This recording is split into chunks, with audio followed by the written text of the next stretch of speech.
Welcome, everyone. This is a special roundtable discussion from the Improv Resource Center. I've got with me three guests from the Playground Theater here in Chicago.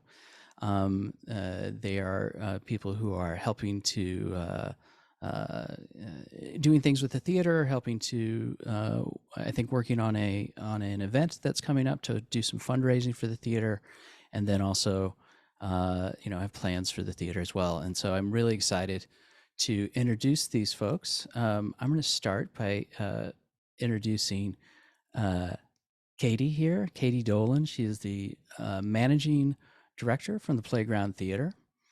And she started as a house manager in 2013. She's currently the managing director and grant writer. She graduated from the Columbia College with a degree in comedy writing and performance, and a minor in live and performing arts management. We also have with us Alaina. She is a board member since 2019. She is a New York City U.S. Marine Corps combat veteran transplant who loves Chicago comedy and is currently studying cybersecurity. Wow. And then we have Firas Alexander. He is a producer at the Playground. Started as an improviser here or there 5 to 6 years ago. Started doing jams and was on an incubator team and so on. Has done a bunch of cool stuff. Welcome everybody to the Improv Resource Center. And so what I wanted to do is maybe, so we've got a little bit of an introduction that included your participation at the Playground, but I'm curious about really, maybe your some of your first experiences at the Playground and why you wanted to be involved at the Playground specifically. So does anybody want to go first about talking about how they came to the Playground and why they were drawn to it, or why they want to be a part of it as it going forward? I don't mind going first. I'm on my phone, so I can't see if other people are raising their hands.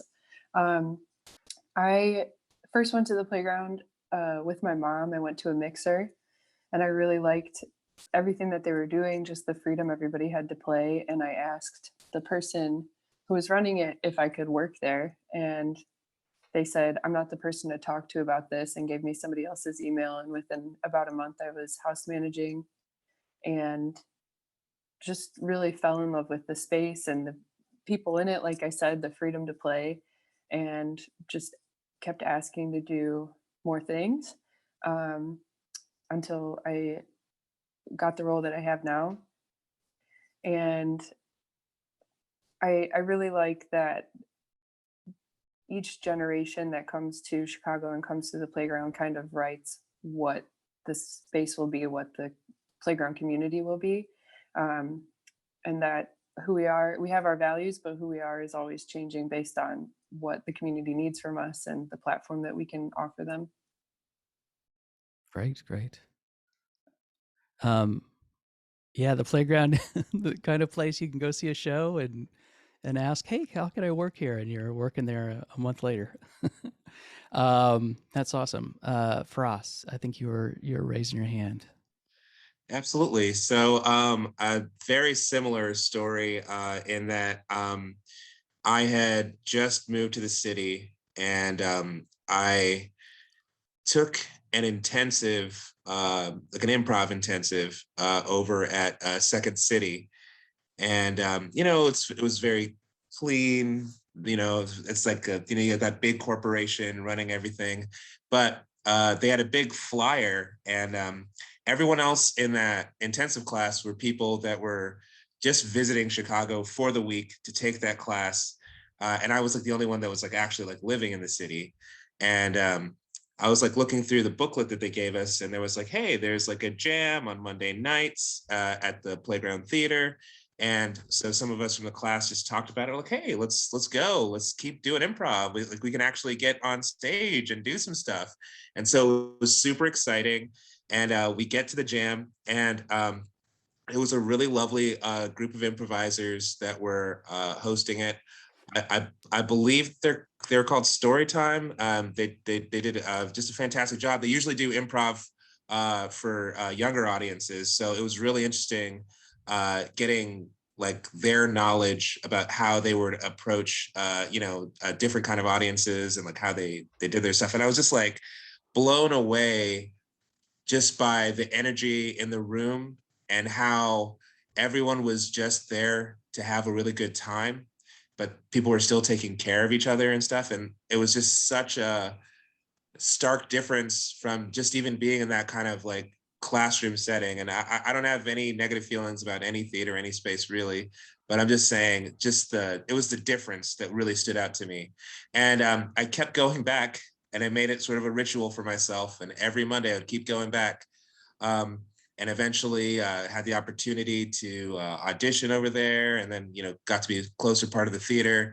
And it's one of those spaces, one of those communities that really, it's really up to you what you want to take from it. So like exactly like what Kaydee was saying about just like you show up and you're like, hey, how can I get involved? Talk to this person, email that, go over here. And it was just, hey, here's an opportunity. Do you want to take it? Sure. And I really found that I love producing. I love getting in touch with people. I love, getting opportunities for people to be on stage. And that I love that feeling of, hey, you're here to see the show. These people are awesome. The audience is enjoying them, and that we're all playing this part in making that happen. So that's what the playground brought to me at the very beginning of what I was doing here. So, yeah. And Alaina, you want to talk about how you came to the playground? Sure. My story is somewhat similar to the two that just spoke, but way opposite. I found out about the Playground Theater through my very first audition um, for Mint. I showed up at the Second City, and Jedediah, my first Mint coach, snatched me up at my first audition ever. So, and it was fantastic. And we had rehearsals at the Playground Theater. And every rehearsal, there'll be at least two separate teams wrapping up, or two separate projects wrapping up. And I just loved the energy. And my coach, Jedediah, invited us to his music improv shows, which I also love. Music and improv, like that's my jam. He invited us to his night brunch performances, and I fell in love with all the players, all the shows, and eventually I started teching, and then I auditioned, and sooner or later I became on the board, and now I'm in love. I can't leave, and I can't imagine the playground without Kaydee. Like she's my heart, and I don't know, but I love the playground. That's awesome. That's awesome. So, what do you think makes the playground different from some of the other theaters? There's a lot of great improv theaters and theaters in Chicago. Several that are devoted to comedy and improv. You know, if ignoring the pandemic for a second, but sort of putting yourself in thinking about the playground, say at the end of 2019, what makes or made the playground special or different than some of the other theaters? Maybe not better, but definitely different. I really feel like it was the emphasis on feel free to experiment, feel free to mess up. I think a lot of other theaters, it's really the dollar, and like, the bottom line is we have to sell tickets, we have to do this. And the playground being a nonprofit, not having to worry as much about, hey, like the bottom line is we had to make money. I think that really helped out a lot in terms of giving the theater its own unique voice and making it a unique space. I think one of the things that kind of just speak for everyone a little bit, it's just it was a great place for younger performers to come and try to find their voice a little more. a lot of people would come from the other theaters and it'd be like, hey, I got this, or like even stand-ups, all kinds of different people would come and be like, I've got a new bit, I've got a new idea, I've got a new show idea. I want to try this out and see if it has any sort of legs. And, I love that it was a place for people to develop a little bit more. Mm-hmm. Someone else? I feel like what the Playground Theater has always offered for me has been just safety. I feel safe bringing up suggestions, observations. Kaydee has been making me feel welcome since day one on the board. The teams I see and talk with, communicate with, they're just so welcoming, and they offer notes if you ask. I feel safe usually at some of the theaters. And even though I feel bad and guilty for having these feelings for these places, some theaters where you speak up or you explain where you're coming from as a BIPOC or an LGBTQIA performer, you're shut down, and this theater has never done that. That's what I love. Got a dog upstairs, suddenly upset. Seeing something outside. Yeah, I think that's really important. Kaydee, do you want to speak to this about the idea of what makes the playground different? Yes. First of all, thank you so much, Alaina. I love you. And just our whole team is so great and just so great. I second everything that has been said. And the one sort of phrase that keeps coming to mind is, so many people had the keys. So many people had the code to get in and felt comfortable letting themselves in. You got to check with people and make sure nobody's in there, whatever. But you could let yourself in for a rehearsal. You could show up early and be alone in a black box practicing a solo bit. Really, so many people felt like this was their theater. And I have, it's sad that we don't have a venue right now, but I think that sentiment still remains and became even more clear throughout the pandemic, especially after we lost our space, that, as cool as it was to feel like each individual had ownership over this brick and mortar, they still have ownership over the organization and the direction we take. So yeah, that's my thing. So many people have the keys.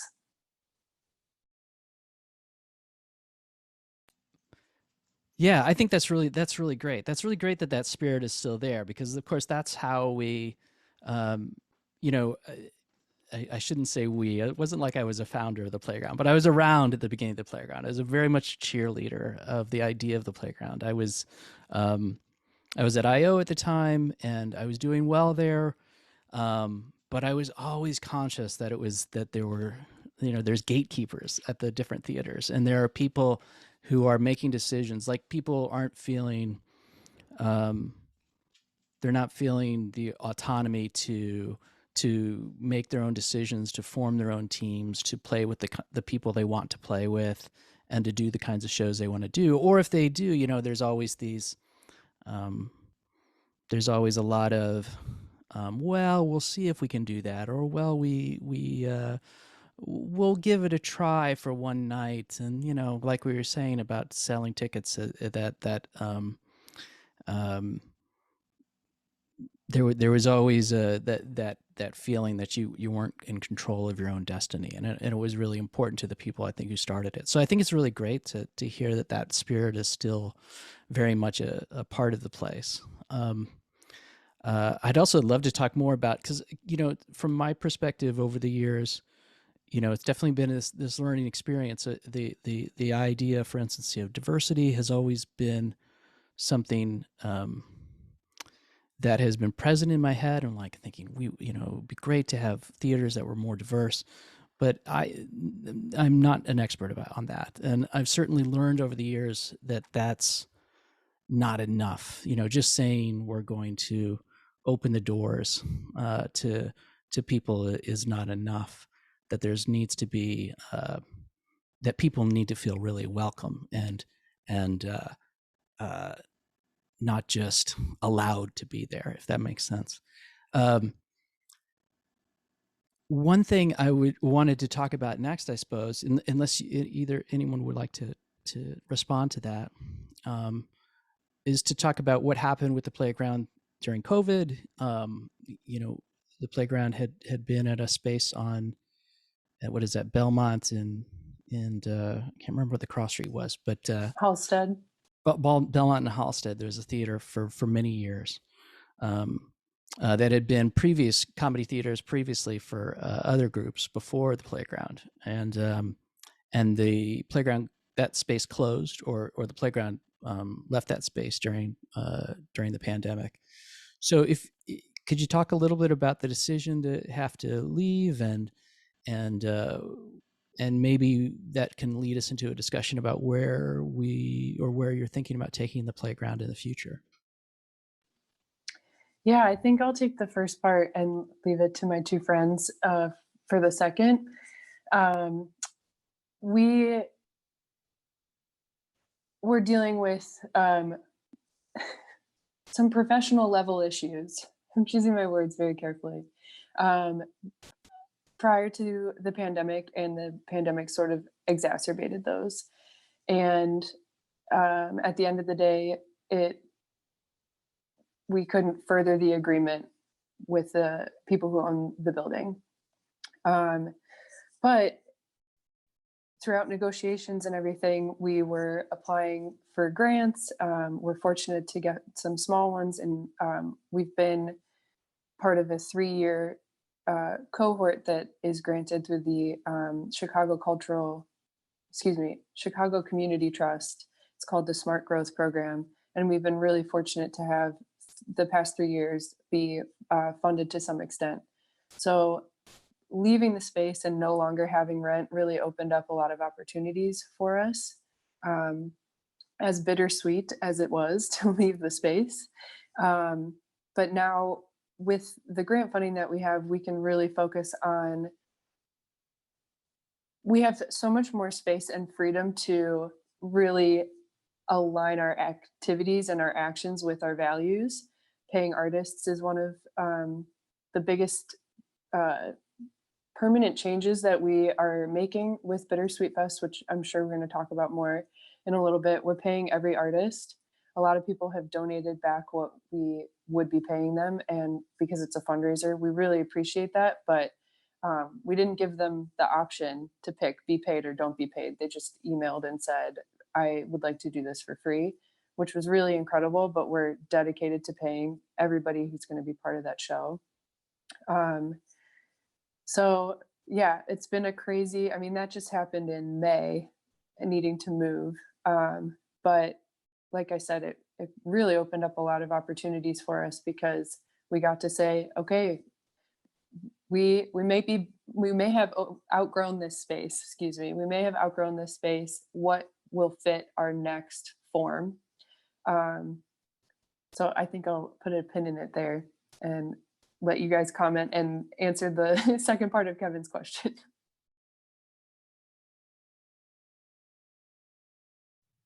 I believe the second part was sort of about kind of what the future holds, I believe. So I would say, I guess it's a really, really good time to introduce, for the first part, what Kaydee was mentioning, we're producing a fundraising event called Bittersweet Fest on October 8th and 9th. We're going to be accepting donations. There's going to be a huge marathon variety performance with pre-recorded and live material, stand-up, improv, sketch, all of that. It's really important for us not just to do this as a fundraising event, but to do this to sort of show just how talented and amazing the community around the playground, the community here in Chicago is, how just diverse and interesting and incredible they are. And it's just, like Kaydee said, it's been amazing. The level of support that we've been getting so far from our partners, from our friends, from our other performers and colleagues. Also, it's just been really incredible just after that big hiatus of not talking to people for so long, finally getting in touch again. I've likened it sort of to the Heist movie, where you're really getting all the different characters like back together, and like, oh, we're gonna need a wheelman, we're gonna need this, and it's been really, really lovely getting people together.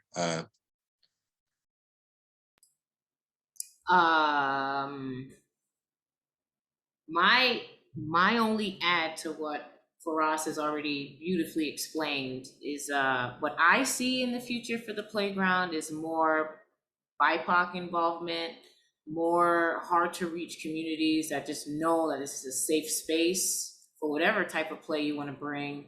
And as a veteran, I feel compelled to also just spread it, to all that I know and care about. Like, this is partially saved my life. It's just so calming to know I could yes and up myself out of any situation.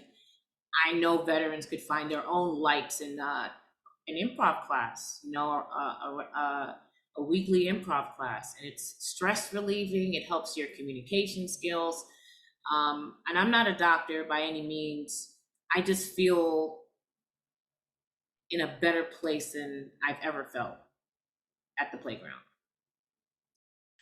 And Kaydee can probably speak a little bit more to this, but I mean, there's like amazing teams and improvisers that have been with the playground. Recess, yeah, they do a lot of things with like children in hospitals, like performing for younger people.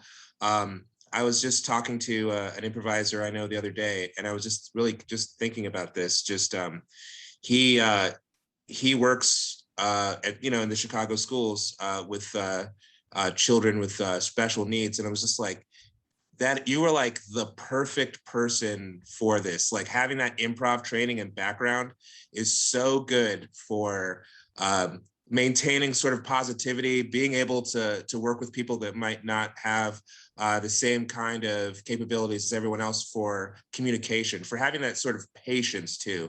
So I 100% agree with Alaina there. I think in the future, the playground's really going to be doing a lot more, not just performance and shows, but trying to just give back to the community in general, to people that are neurodivergent, people that are all over the spectrum. Just seeing what we can do to just help bridge those communications, just make life a little bit better for everybody. And to piggyback on what Firas just beautifully explained, I also see the playground as a literal playground. When I imagine a playground in my past, I never thought that playground is for that street.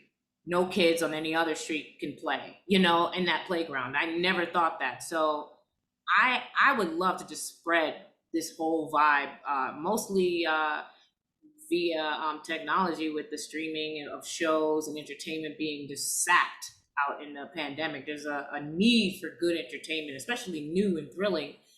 I mean, I would just spread it to all doctors and professionals just to help change the pace of normal day-to-day routines. But I definitely see the playground as much bigger than just Chicago. Yeah, that's a great point. Go ahead, Kaydee. Sorry, one thing that I'll add based on what you guys are saying is, like, after we lost the space, people said, where are you going to go next? And I think we collectively agreed to wait a year to see how everything developed, so we could focus the funds that we have on other things besides rent right now. But this in between phase, before we start looking for a new potential venue, allows us a lot of mobility into different parts of the city, allows us to really hone the virtual aspects of our programming and bring it outside of the city, outside of the state. And sort of to that point, there is a team from India who's going to be streaming in for Bittersweet Fest. So our reach is already beyond Chicago, and to figure out how they got in touch with us and to keep using that tool. I really shared helpful. a post in a Facebook comedy group for Indians. I shared For that. what? I shared the Bittersweet flyer in a specific, all my comedy groups on Facebook. So that's how they found out. Okay, fantastic. Keep doing that. Yeah, the everyone I've talked to, it seems like, has. I've talked to quite a few folks lately about kind of their experience of improv in the pandemic, and people keep bringing up teams from India, the Indian improv community. Maybe it's just one specific team who has, decided to get involved everywhere. So I think that that's great. That is that that real kind of international connection that people are making, and also just the connection of, like, for so long, if you wanted to participate in improv, you had to be, for a long time you had to be in a very large city, New York, Chicago, LA. More recently, it's a lot of sort of mid-sized cities have improv groups and improv theaters, but that still leaves out a lot of people who maybe don't have an improv theater nearby, or maybe they have mobility issues, or other reasons why going somewhere for a class or a show on a weekly basis is kind of prohibitive. So I think that's really a great way to look at it. That this next stage, you can think bigger in terms of what the reach of the playground theater. It doesn't have to be just a something for Chicago. It can be something that has a much bigger reach. That's awesome. Why don't we talk a little bit about the Bittersweet Fest? So we've mentioned this a little bit. This is coming up in October. Yeah. So who'd like to introduce what's happening with that? Well, it was Alaina's idea, so Great. Let's tell us all about it. Wow, I'm on the spot. I love the playground, and like I said, I never saw a park or a playground and said only kids on this street should play in that. I'm gonna go to my street and play. I love the world. I love the U.S. despite the whatever's going on. Um, I just know that people all over the world love to laugh, and I love making people laugh. All my friends are 95% of my friends are comedians, and they love making everyone in their proximity, their arm's distance, laugh.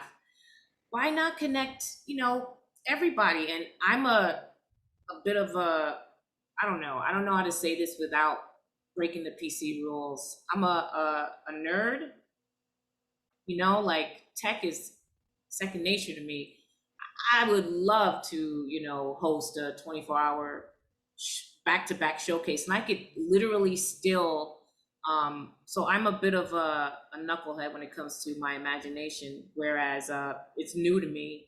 Like in the military, you just shut off that part of your brain and you just work. This is all brand new. So I have so many ideas with my current comedian friends and commercials, and seeing their sketches come to life via, their recording means, just showed, broadcasted 24 hours straight at the very least, because I think we're over 24 hours based on the submissions. We maxed out in submissions, which is such a total blessing. Just I didn't want to limit it to Chicago or North Side or West Side or South Side. As a New Yorker, I just saw the world as like, my world in New York was too small, and there's no way I'm going to limit Chicago to Chicago. I'm so in love with the comedians and the takes and the points of views and the voices. Like, we have to share it with the world. We can. That's how sorry for getting passionate on podcast. That's just how I felt, and I discussed it with Kaydee.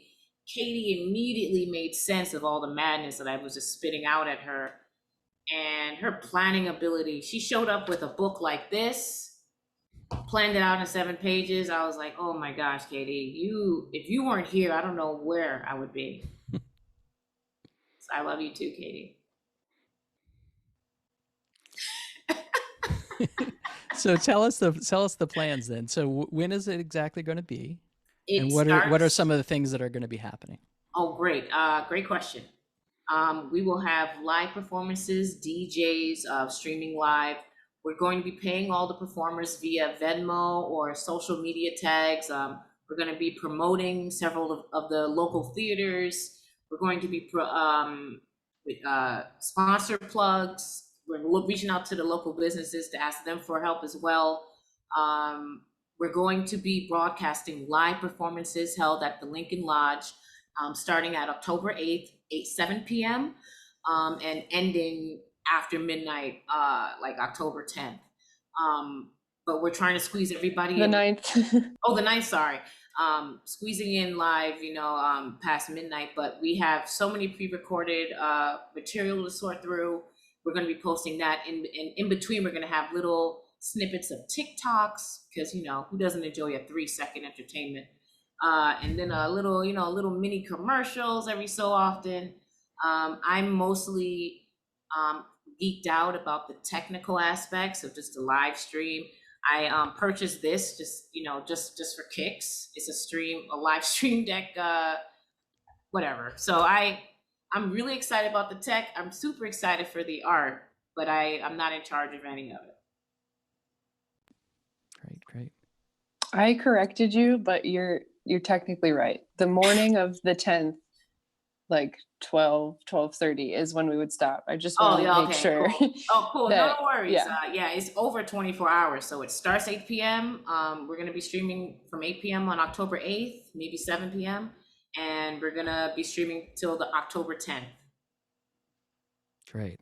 And the live aspects of it, where is that going to be coming from? I think you may have said already, but it's going to be performed and live streamed from the Lincoln Lodge Theater.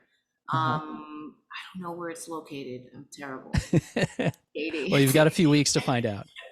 It's in Wicker Park. I don't have the address memorized, but they're fantastic. Check out their space during Bittersweet Fest, but at other times as well. Yeah. They hand painted every wall over the Corona, and it's just like an incredible space. It's just a really beautiful space. And our crap from the theater is stored in their basement right now, so they really quickly came to our rescue. That's awesome. Much love to Lincoln Lodge. I can't wait to one day visit. Someday when we'll be visiting theaters again. Yeah. What are you as individuals? What are all of you going to be doing, performing during the Bittersweet Festival, or with teams or whatever? I am submitting some stuff, some pre-recorded stuff, but I don't plan on getting up from the tech. For coffee, donuts. Come on. Let's be real. But I'm going to be producing a big block of time on a Saturday night. So I kind of just wanted to step back and just let everyone else perform. But I imagine that there's going to be a lot of opportunities for us to kind of jump in and sort of play around and have a good time with all the performers. So, never say never, I think, with when you're putting on a really big show. Yep, agreed. I'd love to talk about, just for a little bit, because I want to hear your perspective on this, about the idea of paying performers. Now, I think people outside of comedy and improv might be a little surprised to find out that people perform all the time for free. As someone who's been doing it for many years, of course, I've almost exclusively performed for free. There are definitely situations where I would expect to get paid, doing corporate events, for instance, working on anything to do that, in film or TV, obviously, a lot of professional theater situations. I expect that, but so from my perspective, it's an interesting topic because and I only bring it up because I want to give you guys, you all, the opportunity to go deeper into it. Why, in situations where there may not be a lot of, the economics of the particular performance may be kind of iffy in terms of like how much people could actually get paid. Why do you think it's so important for performers to get paid? And maybe a good question would be like, where would you draw the line, or what kinds of situations do you think it's fine? Like maybe an improv jam or an open mic or something, people aren't going to get paid for something like that. But the equivalent of what kind of show would you say they should be? And then more importantly, like on a deeper level, like what does that represent? Why is that so important, do you think, to that people should be paid more often, even if it's only a small amount for a particular show? You got it. You can go if you'd like. Thank you. So I spent a lot of time traveling in the military and in my own personal life. I don't like staying in one place. However, when I first came to Chicago, I fell in love with the place and befriended a ton of Polish kids who loved me back. And, one of them had the audacity to challenge me and say, you don't have to lie to me. You don't have to lie to anybody else. Don't say you're going to come to Poland someday. Just say goodbye. 2 weeks later, I have a one-way ticket to Europe, and I'm backpacking for 6 months, mostly staying in Poland. So while I was in Poland, I was blessed with the opportunity to perform on 3 separate improv teams, and they loved my English, they loved my Polish, and I appreciated the love and the excitement and the commitment everybody had, because it was only 2 theaters out there, and the arts weren't necessarily appreciated by many, because it was a very still communist torn city, and they were dealing with a lot of issues. But every show I performed with my colleagues or new friends, we got paid. Even if it was for the drinks, like even if it was just money for the drinks at the bar that most comedians tend to enjoy at every show, or money for transportation home, money for transportation, for the week, we got paid. And I just wanted to see that work in the States, especially here, because improv is not necessarily as I don't know stand-up comedy or getting paid as a stand-up comic, so I can't compare, but I know improv is worth something. I've already see the medical benefits. I already know the lives that my life was changed by just seeing the performers out here do their thing. I hate that they don't get paid. Like it hurts to see so much talent and light not getting a little bit of money. We're not trying to, it would be so awesome if we can all get $1 million check for every performance, but we're just trying to break the threshold, and that's all I want to see at the very least with this Bittersweet Fest, especially. Because if a theater could pay for your drinks as you perform, you will want to perform. You know what I'm saying? You will want to be there. You will want to give it your all, because you're getting something back. I don't necessarily like this. You don't want to do it? We got 100 others that could do it for you. I don't really like that tension. I just, I also just want to address the question. I think it really, you can't really separate this question from what we were talking about earlier about a need for diversity, for not just having the same people. So, to be able to go out at night and perform, or go to and take, expensive improv classes and stuff like that all of that is really only available to people who can already afford to do that. I think there's so many people that would love this art form, that would love and would be amazing and bring all kinds of new ideas and new things to this art form, but they just don't have the resources. They can't afford to be going out, taking time off work, paying, hundreds of dollars, $1,000 for like all these like improv classes and stuff. So that's just one point for why it's very important to have this discussion for why people need to be paid. Now, in terms of things like, oh, well, kind of like where do you draw the line and what deserves to be? And I think it's pretty clear. I don't think it's as difficult as I feel a lot of theater owners, people in the community have sort of made it out to be for the longest time. I think it's not easy, but I think it is something that we can, if we strive for and we push for, we can make it happen. I think if you're just learning, practicing, like what you were saying with like, oh, you're doing an improv jam, oh, you're doing an open mic, there's not really an expectation. But once you start getting to levels like above that, where you're like, all right, like you're actually investing in a show, and we're going to take our time, you're going to be performing in front of people, you're going to be making your art. And I think it's not about like what Alaina was saying, it's not about like getting paid like a ridiculously high amount of money. It's about showing that bit of respect for people, for their time and for their art and what they're putting out.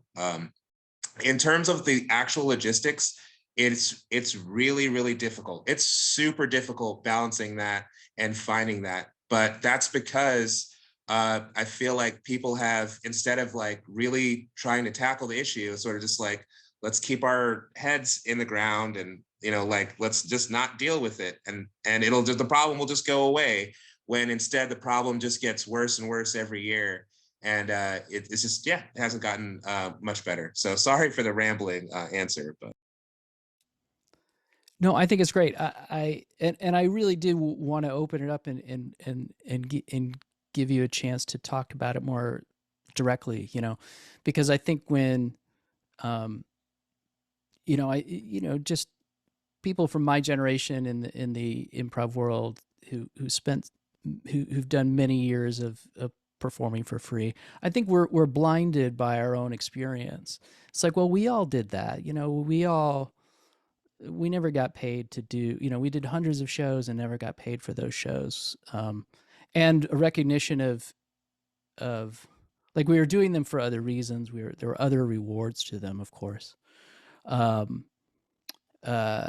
you're sort of blinded by your own experience. And part of that blindness, which I'm realizing, is which people are certainly, I think empathetic people have always been aware that things like the cost of improv classes are prohibitive for some folks, and that providing ways around that is really important, and so on. But I guess I wanted to, I don't think a lot of people sort of fully thought through that, in terms of folks like me have fully thought through of how important that might be for certain situations. Of course, there's the way I parsed it as a theater owner. You can give me a hard time about this.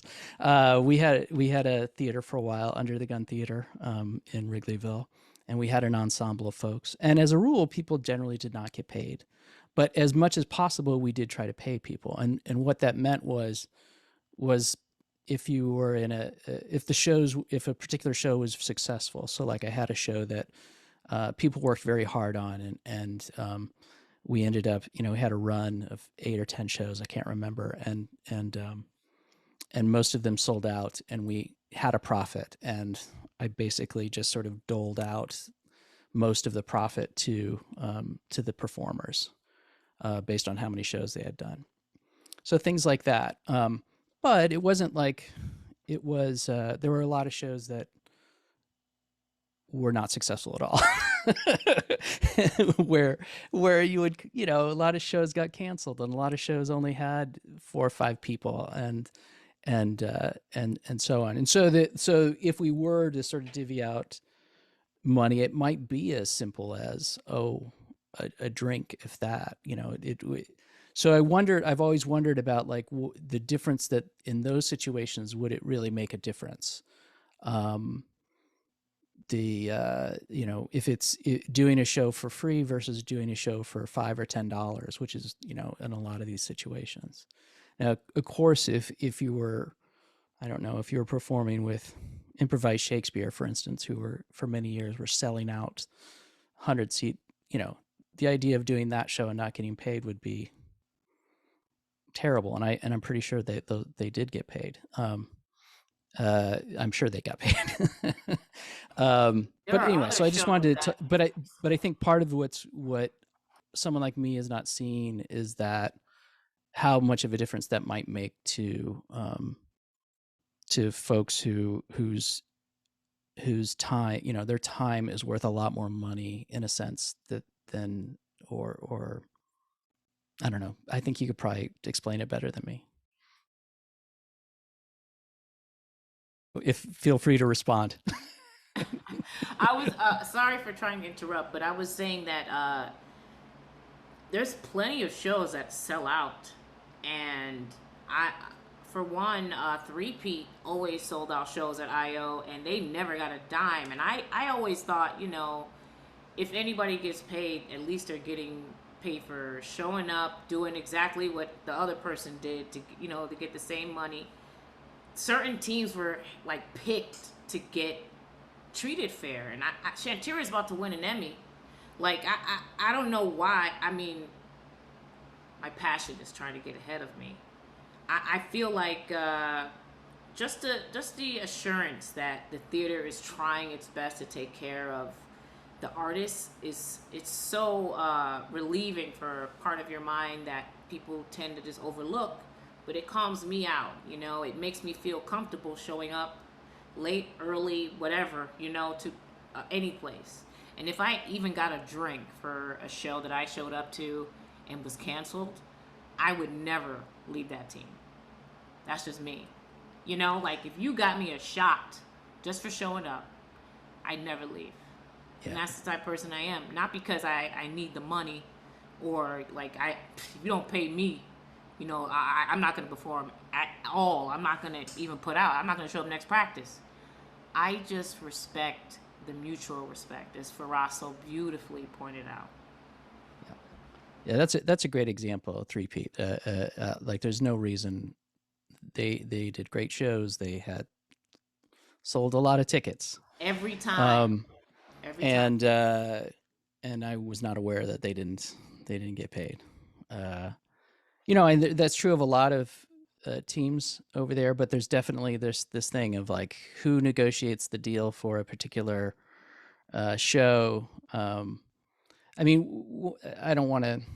I mean, I could have a whole show about problems at that theater, but many shows, but but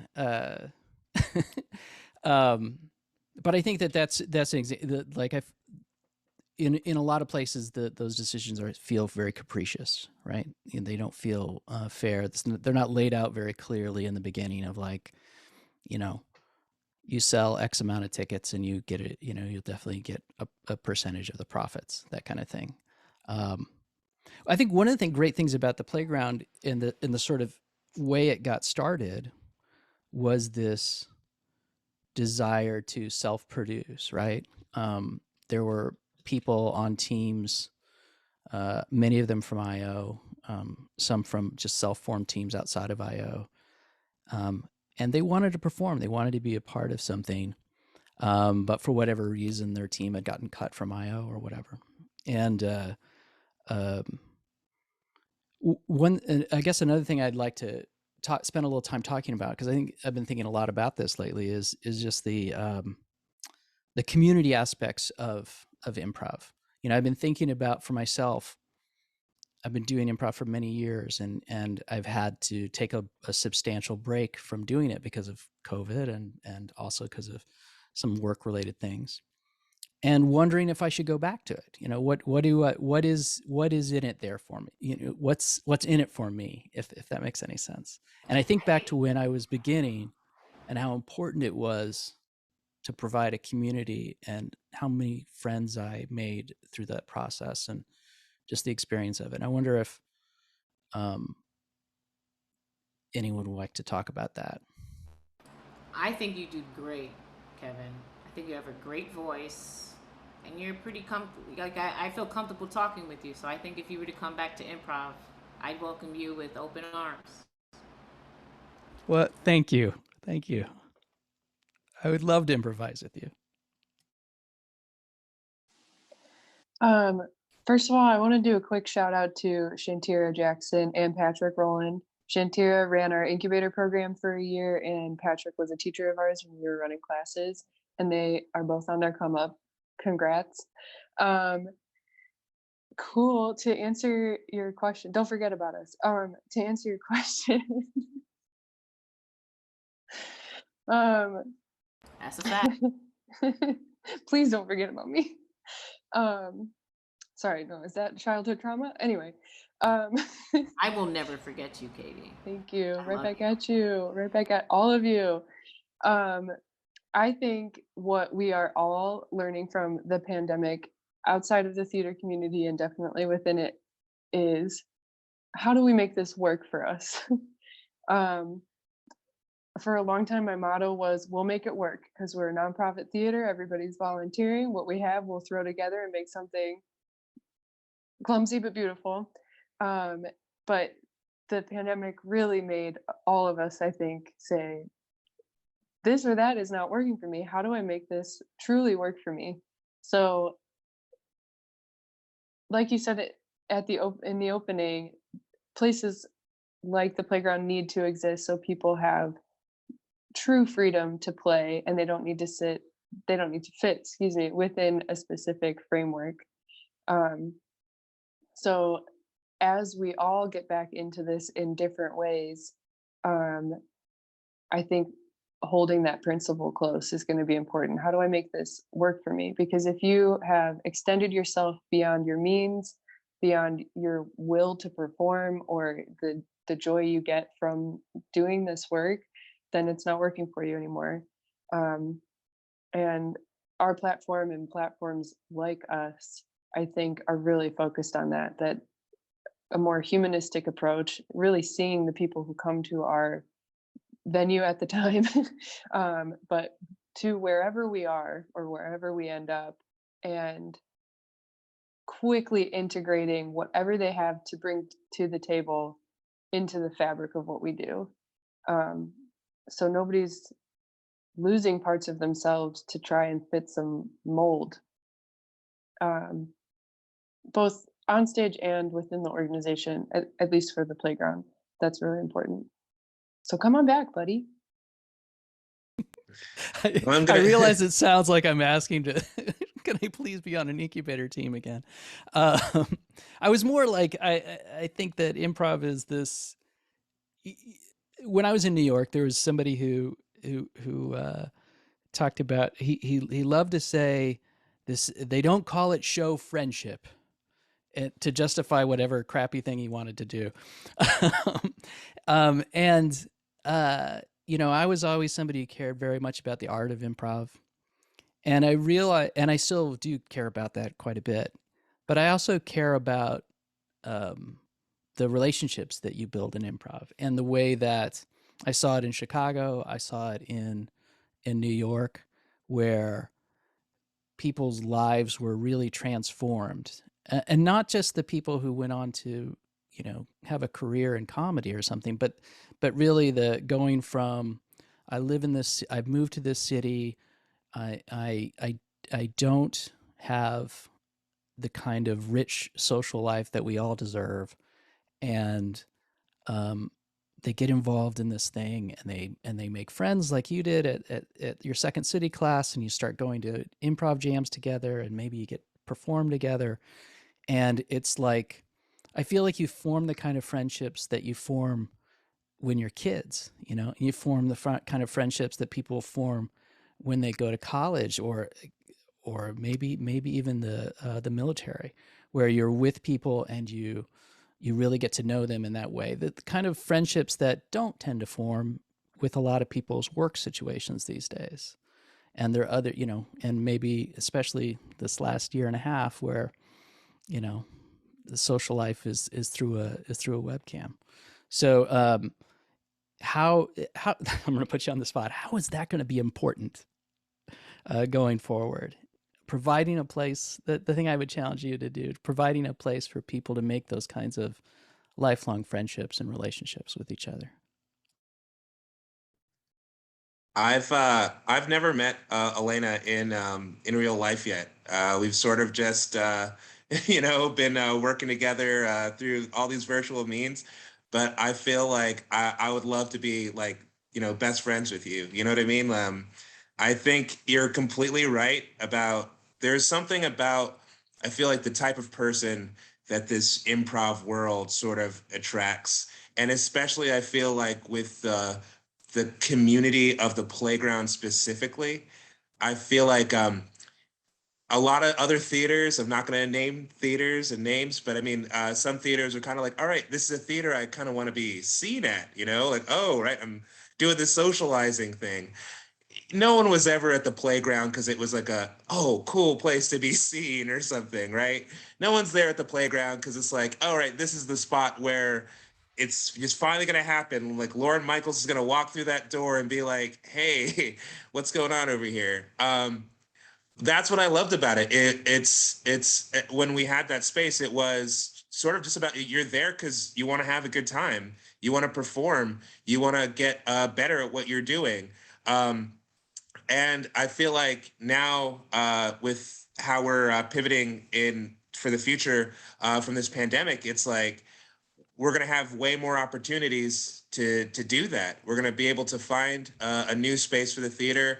We're going to be able to support people and their wild improv ideas. Like to go back a little bit to your thing about like, should I come back to improv? Absolutely. I would say to anybody watching, listening to this, this is literally the most exciting time ever to be involved in improv.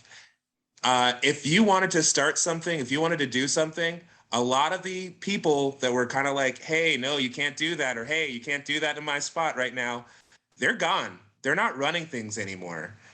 You, as in you, the people that want to do improv, that want to make something happen, there's not going to be anybody there to tell you you're doing it wrong. And that's where good art comes from. It comes from making mistakes, getting things wrong, trying to do your best, but not quite succeeding. And, I think that's kind of going on what Kaydee said. It's kind of like a secret mission statement for the playground. It's like, let's try to get this right. We might mess it up, but hey, it might be even better than we could ever possibly imagine. So And Kevin is welcome to come back. That's part of the secret mission statement too. My plan has worked. I wanted to ask a little bit. So, of course, Bittersweet, the Bittersweet Festival. Why the name Bittersweet?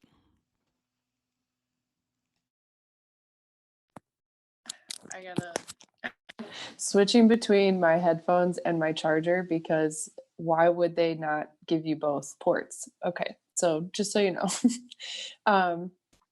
So we planned this event for maybe the end of June, and I think included it in one like see what's on in the BTD this summer. I think it was the Belmont Theater District like media that we were going to do it at the end of June, and then we found out we wouldn't be staying in our space, and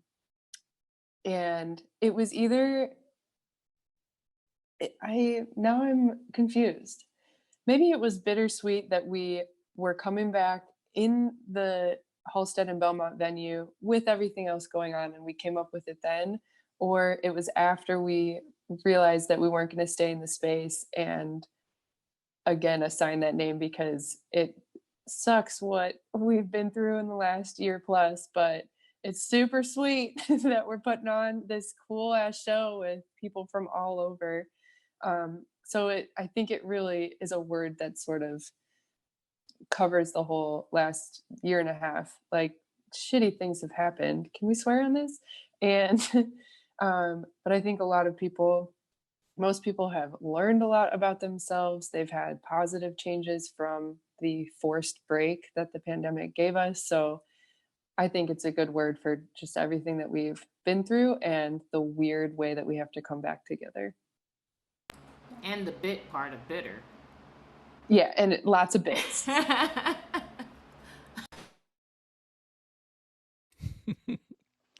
Excellent. So, so the Bittersweet Festival is in part a fundraiser, right?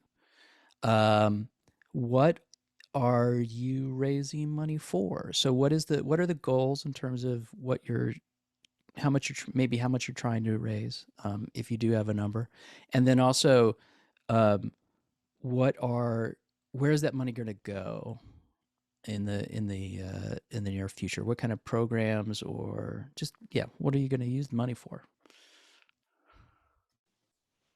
So we are trying to raise $100,000.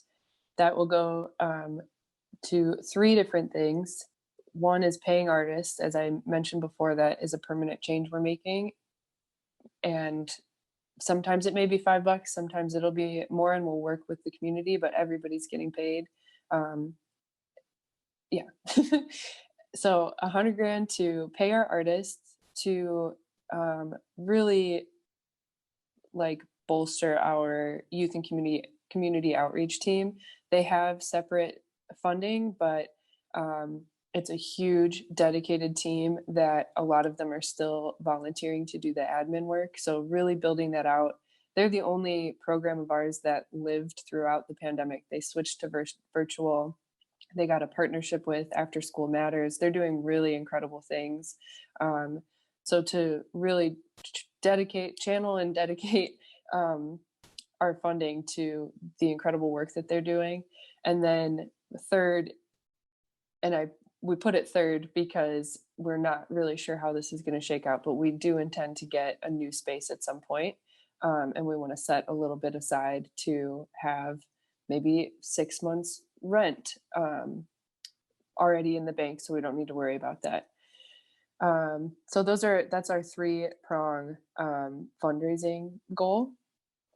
And half of our project budget for this is going to paying artists. Again, a lot of people have organically reached out and asked that they do this for free, which has been, just seeing that kind of response from people has been really incredible. But half of our budget to put on this fundraiser is going to artists. Yeah, when I sent the email to my teammates, the response I got back was like, "We're doing this for free, right? We're not going to take the money." What did you decide? I'm taking all of it. They're not getting anything. So, all right, no, that's your right. That's your right. That is your right. As the spokesperson for the group for this particular show. No, we're so you came back to improv just to take that money, huh? That's right. That's right. I am Machiavellian to my core. That's awesome. Great. Where do you see? Tell me what the playground looks like. What your vision? Each of you, what your vision is. What do you hope the playground will be? What it will look like in 5 years? So I think. Go ahead. I'm just excited about that question. I would say that the theater deserves a more diverse approach to possible outcomes. And I mean, like a branch on a tree, how it extends and has other branches.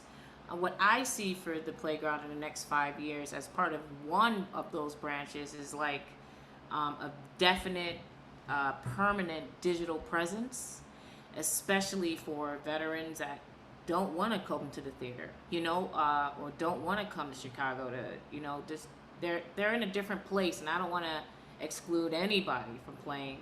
I definitely see a permanent digital presence.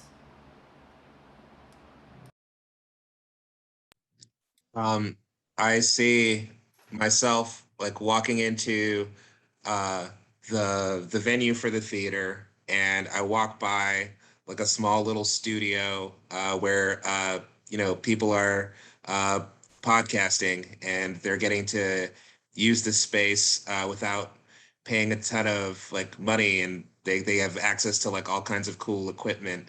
And I'm walking by, and there is a little class, and it's got all kinds of different people, and there's an improviser there that is getting paid to teach and to talk to them about that.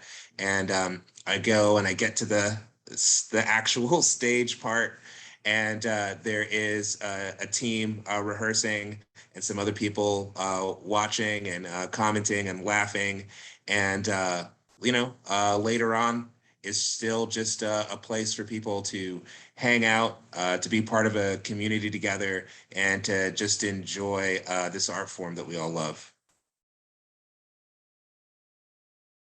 That was perfect. Yeah, that was so beautiful. That and Elena's backpacking through Poland story were just like really beautiful journeys. A lot of imagery. I loved it. I yeah, I really appreciate both of your outlooks. I know uh, that within 5 years, I will have transitioned out of my role as managing director and focused more on grant writing and program initiatives. So, getting Alaina what she needs to implement veterans programs at a brick and mortar theater and throughout the city and beyond with your digital presence. Um, I'm I'm already thinking of all the ways we can make an impact. Yes, queen. Thank you. Uh, Mental health programs, creating a hub of working artists who we can bring into different parts of the city and outside of the city to do workshops like Alaina is saying, but in many different categories.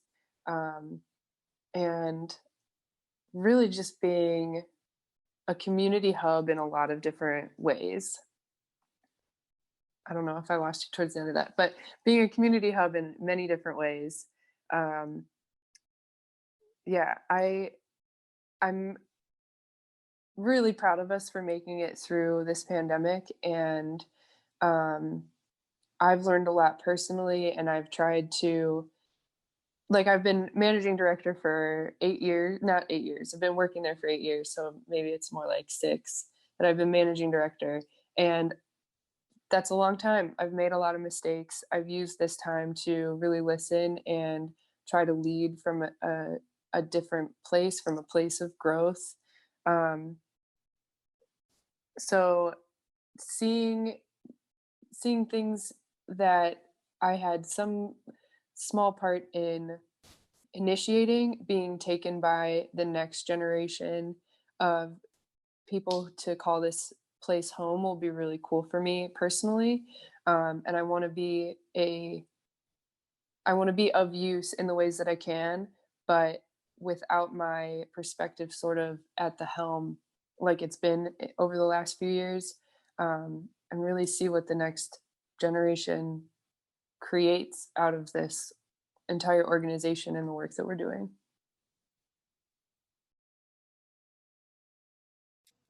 That's awesome. Thank you for that vision, everybody.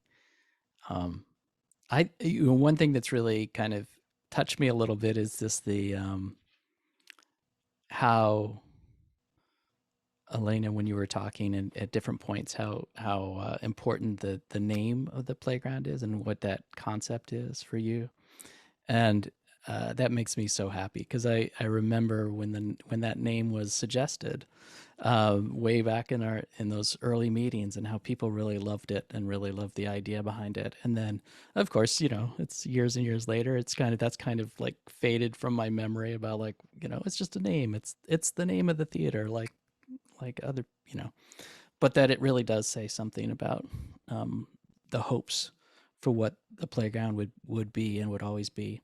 And it's so awesome that has been, you've sort of caught that pass from 25 years ago, Come back, and Kevin. you're running Come with back. it. Thank you all so much for being a part of this. I'm going to, at this point, is there anything that anyone has, that you wanted to respond to that you were thinking about during the talk that you didn't get a chance to say? I just never Um, got to hop in and just say how much I also appreciate Alaina and Kaydee too. That they had a lot of love going to each other, and I just want to say that they're amazing people to work with. I really appreciate you having us on this podcast, Kevin. Yeah, I'm really excited for the future, and I'm so lucky to get to work with some amazing people. I second Firas. I think you're amazing. I just haven't met you in person and looked eye to eye, so I'm not going to commit to that stage of love. But Kaydee, I know with her, like there's just something And Kevin, I'm so flattered and honored to be here on your podcast as a theater owner and a person in charge of naming the playground. That's a lot. That's awesome. I can't claim that I named it. I just was around but you were when the name was around. decided. You were there. You were one of the people at the signing of the Declaration of Independence. You were there. I think that counts. Your name wasn't on the paper, but it counts. So I appreciate you for that, and I appreciate you for even having interest in doing this, because you kind of sound a little, hurt over the years, and I can see that with the artists. Like, artists are hurt, especially if they just keep showing up and the same crap keeps happening. This pandemic just made things 100 times worse. So please come back. Well, I really hope that the vision that you all have for the playground comes to fruition, because I think it's probably, looking at the landscape of what's happening in Chicago improv, I'm so thankful that the annoyance has made it through, and I'm curious about what's going to happen with the second city, and optimistic, but you'll never know. We'll see. but I definitely think there needs to be the kind of place where people can go, and where the process can all be about having fun and getting better and making friends and connecting with people, and not with the kind of pressures that, gatekeeping and economics that, can play an outsized role in. So I think now more than ever, and it's also like like you said, I think this is probably one of the most exciting times to get involved in improv, and because the improv scene from even 5 years ago is gone, completely gone. And the improv scene that we're going to have in 5 years, this just doesn't happen, where everything sort of it's like right after the Chicago fire, and we'll see what grows up in its place. So thank you so much for being a part of this. I am going to. Can I say one thing while we're still streaming? Thank you. Just to put a BSF button on it. Bittersweet Fest, October 8th and 9th. Linktree/The Playground Theater. This event is not just for us. We are fundraising for our future, but we're paying artists. We are raising up the voices of other theaters, especially theaters with similar missions, who want to support the arts. This is really for the entire community, showcasing the work that they do, the good that they do in the community. We have a couple of really awesome partners who are going to be sharing our promo material. We'll be sharing theirs. We'll include them in the stream, but we're looking for more partners in that way, just to use each other's platforms to raise up all ships. So I just want to put that little button on it. I'm really excited to be working with all of these people and putting on something bigger than we've ever put on before. And thank you so much for having us to showcase what we're trying to do. Thank you, everybody.